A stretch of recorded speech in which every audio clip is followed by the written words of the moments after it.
Baik, pertanyaan terakhir nih jamaah. Jam 8 ternyata udah jamaah. Ana memiliki anak laki semua.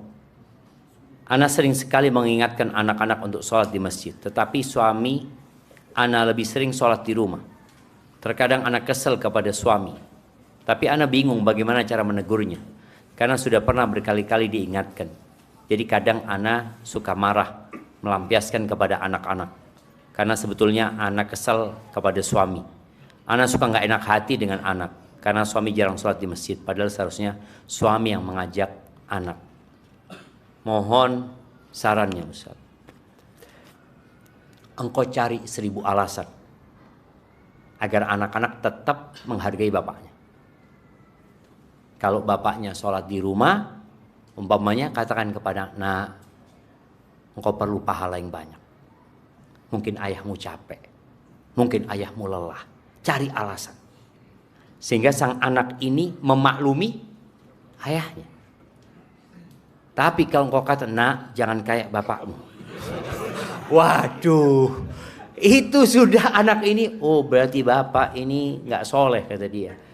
Walaupun memang bapaknya belum soleh gitu kan.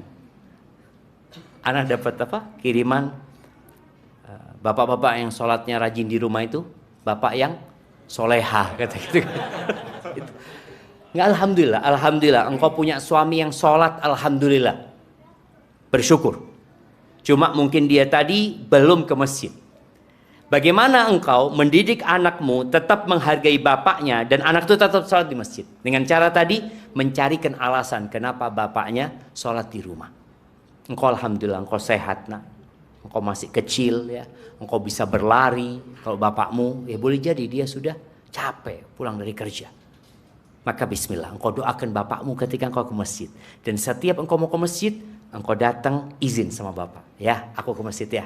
Seperti itu. Pulang dari masjid, datang ke ayahmu. Ya, alhamdulillah udah pulang dari masjid ya. Tadi ada ini, cerita. Anakmu suruh cerita sama ayahnya.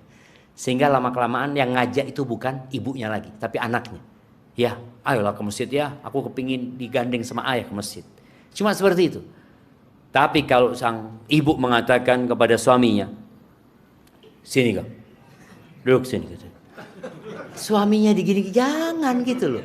Ketika di atas tempat tidur ya, lagi tidur lagi ngobrol enak, bang anak-anak alhamdulillah bang, udah pada sholat ke masjid hari ini, doakan bang ya mudah-mudahan anak-anak istiqomah. Nggak usah ngomong, engkau kapan ke masjid bang? Enggak. Jadi kadang-kadang sindiran istri itu menyayat hati, gitu kan?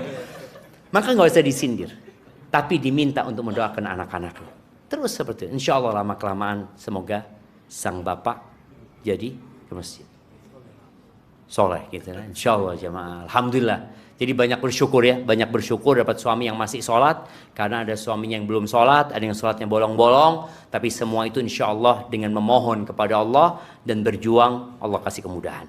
Itu yang dapat Anda sampaikan jamaah. Kurang lebihnya mohon maaf. Adapun pertanyaan yang paling indah, yang paling indah yang mana jemaah? Yang paling berkesan? Ya, yang kayaknya yang terakhir ini nggak apa-apa lah. Soalnya anak capek kalau suruh milih lagi jemaah. Barakallahu fikum. Tapi itu yang bisa Anda sampaikan yang benar dari Allah Azza wa Jalla, yang salah dari diri anak pribadi. Allah dan Rasul terbebaskan dari kesalahan itu. Subhanakallahumma bihamdika asyhadu an la ilaha illa anta astaghfiruka wa atubu ilaik. Assalamualaikum warahmatullahi wabarakatuh.